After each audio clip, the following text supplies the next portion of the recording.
No better way to kill a room than to announce that the professor's here. Welcome everybody. I'm Steve Smith. Welcome to the 6th annual Marketing Politics event. You may wonder, those of you who are not familiar with MediaPost, what the hell we're doing here. We're usually, talking about how direct marketers are dealing in Allbirds sneakers, and how P&G is leveraging digital channels. We're a 20-year-old publisher focusing on the rise and the penetration of digital media in all aspects of marketing and media. We're founded by Ken Fadner, who you met earlier, who was one of the early founders of Adweek. In the early 2000s, it started becoming clear that some of the stuff that was going on in political marketing really impacted and was starting to inform the things that we were seeing across more mainstream marketing. In particular, the unique quality of political media buying was playing right into some of the native strengths of digital. Of course, huge amounts of money that had to be invested quickly into media and to turn around on a dime. So two of the main strengths of digital, efficiency and real-time operations, were really playing right into the strengths and the needs of political marketing. We were starting to see this. Data-infused linear TV buying really, in many ways, was pioneered by the political space many years before it became commonplace in TV, and we were seeing that in the 2008 and the 2012 presidential cycles especially. But then by the time we started going into the 2014 to 16 cycles, real-time and especially leveraging real-time micro-targeting on Facebook was really something that we were starting to see in full force in political. And in fact, just 2 years ago on this very stage, Garrett Lansing, then the head of digital at the RNC, laid out in incredible detail the amount of money, the speed at which they were buying media on Facebook, and the ways in which they were leveraging micro-targeting in ways that other marketers could only... other marketers could only envy. Probably, by the way, this is a good time to remind all of you that this is all on the record. Everything on this stage is being live streamed and reported. I think that maybe Garrett may have regretted some of the detail he went into a couple of years ago, but everything that we do here is on the record. We report it, we blog it, we follow up on it, and we archive it at MediaPost.com, so you can also ping some of your folks back at the office if they want to tune in. This year, we're really focusing on the ways in which almost all aspects of digital targeting that we have been talking about over the last 6 years are now moving targets themselves. Everything is in flux.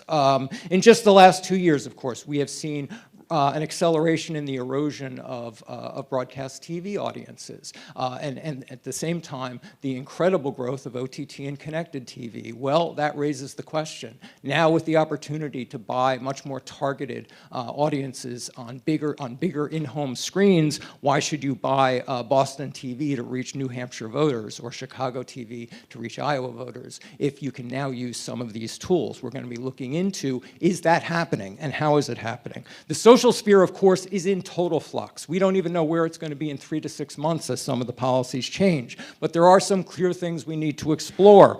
What does Facebook after custom audiences look like for political marketers? Let alone, what does banning overt political ads on Twitter mean? Let alone taking away micro-targeting on YouTube. What do all these things mean, especially for video and social media buyers? And of course, we have a range of minority voting blocs who are heavily into digital, so understanding the ways in which and how and when we can use digital channels to persuade, to activate, to reach those audiences is a critical question for the next cycle.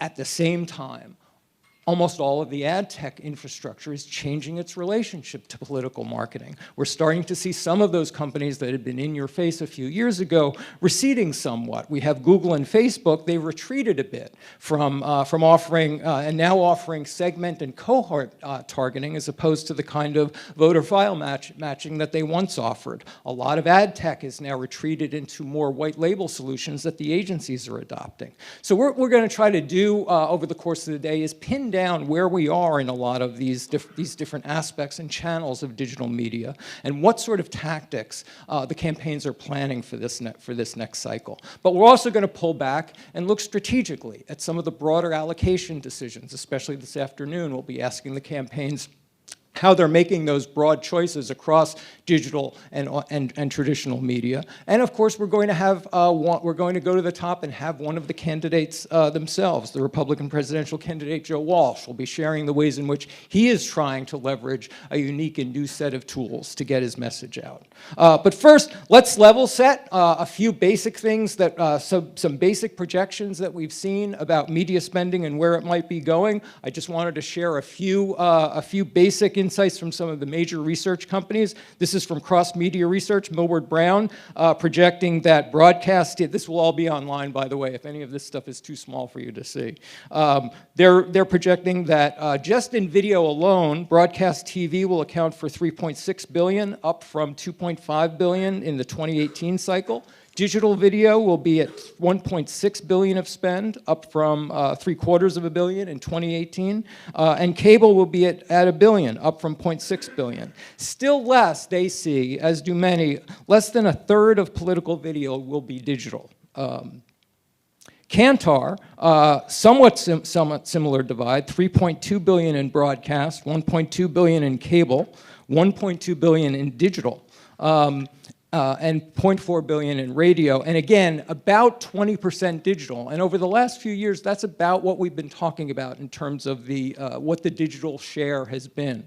PQ Media comes in with a somewhat different estimate among all of the projections. They're seeing, and this is for overall spend, by the way, as opposed to the others, which tended to be more national or focused on video. For overall spend, they're seeing a much higher TV spend at about $4 billion, with a lower digital share of about 10%. They're arguing that these are splits that they're starting to see in the actual disclosures from campaigns. They see cable and streaming and digital at rough parity, but direct mail still beating out those two combined. And overall, they see $8.3 billion overall being spent in 2020, up from $7.2 billion in the 2016 cycle. So, let's start at the top. Let's start where we still know most of the money is going. The new TV. How will we be targeting people with longer form video stories across larger screens? It's buying TV is not just buying TV anymore. Now we're starting to talk about multiple screens. If last night on YouTube is any indication, I don't know where Mike Bloomberg got my cookie, but I spent half the night just going through Bloomberg ads in every clip of YouTube that I saw. So at least some candidates really are believing in this stuff. But where are the TV and the video budgets going? That's going to be the first question for our first panel. Let me invite up our first panel with Rob Aho,